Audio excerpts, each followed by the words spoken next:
మీకు నేను ఒక రహస్యం చెప్తాను. నేను ఆశ్చర్యపోయాను. తూర్పుగోదావరి జిల్లాలో మల్లవరం అని ఒక క్షేత్రం ఉంది. అక్కడ సుబ్రహ్మణ్యుడు, ప్రత్యక్ష సుబ్రహ్మణ్యుడు, ఇంతలా పాము కోనేటిలో స్నానం చేసి శివలింగాన్ని చుట్టుకుని ఉంటుంది. అది పిల్లలు పుట్టని వాళ్ళు వెళ్ళి నమస్కారం చేస్తే పిల్లలు పుట్టారు. డాక్టర్లు పిల్లలు పుట్టారని సర్టిఫై చేసిన వాళ్ళకి పుట్టారు.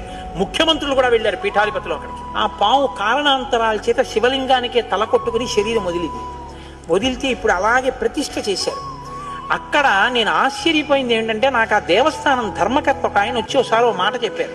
బిడ్డలు పుట్టరు అని డాక్టర్లు చెప్పేసినటువంటి వాళ్ళు సుబ్రహ్మణ్య షష్ఠి నాడు ఈ దేవాలయం వెనకాల పడుకుంటారు, వచ్చి బోర్లా పడుకుంటారు ఆడవాళ్ళు.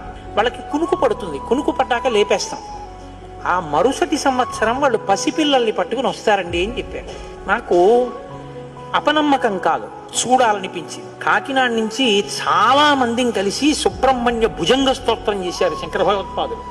సుబ్రహ్మణ్య షష్ఠి నాడు ఆ దేవాలయంలో చదువుదామని అందరం కలిసి వెళ్ళాం. ఆ రోజు వాళ్ళు నా ప్రసంగం కూడా అక్కడ ఏర్పాటు చేశారు.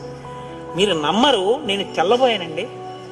ఎంతంత సంపన్న కుటుంబాల వాళ్ళు బిడ్డలు పుట్టరు అని బెంగ పెట్టుకున్న తల్లులు సంటి పిల్లలతో ఎంతో సంతోషంగా వచ్చి ఆయనకి నమస్కారం చేసుకుని, అబద్ధం కాదు, నేను ఎంతో మందిని అక్కడ అడిగాను, ఏమమ్మా మీకు ఈయన వల్లనే కలిగిందా సంతానం అని.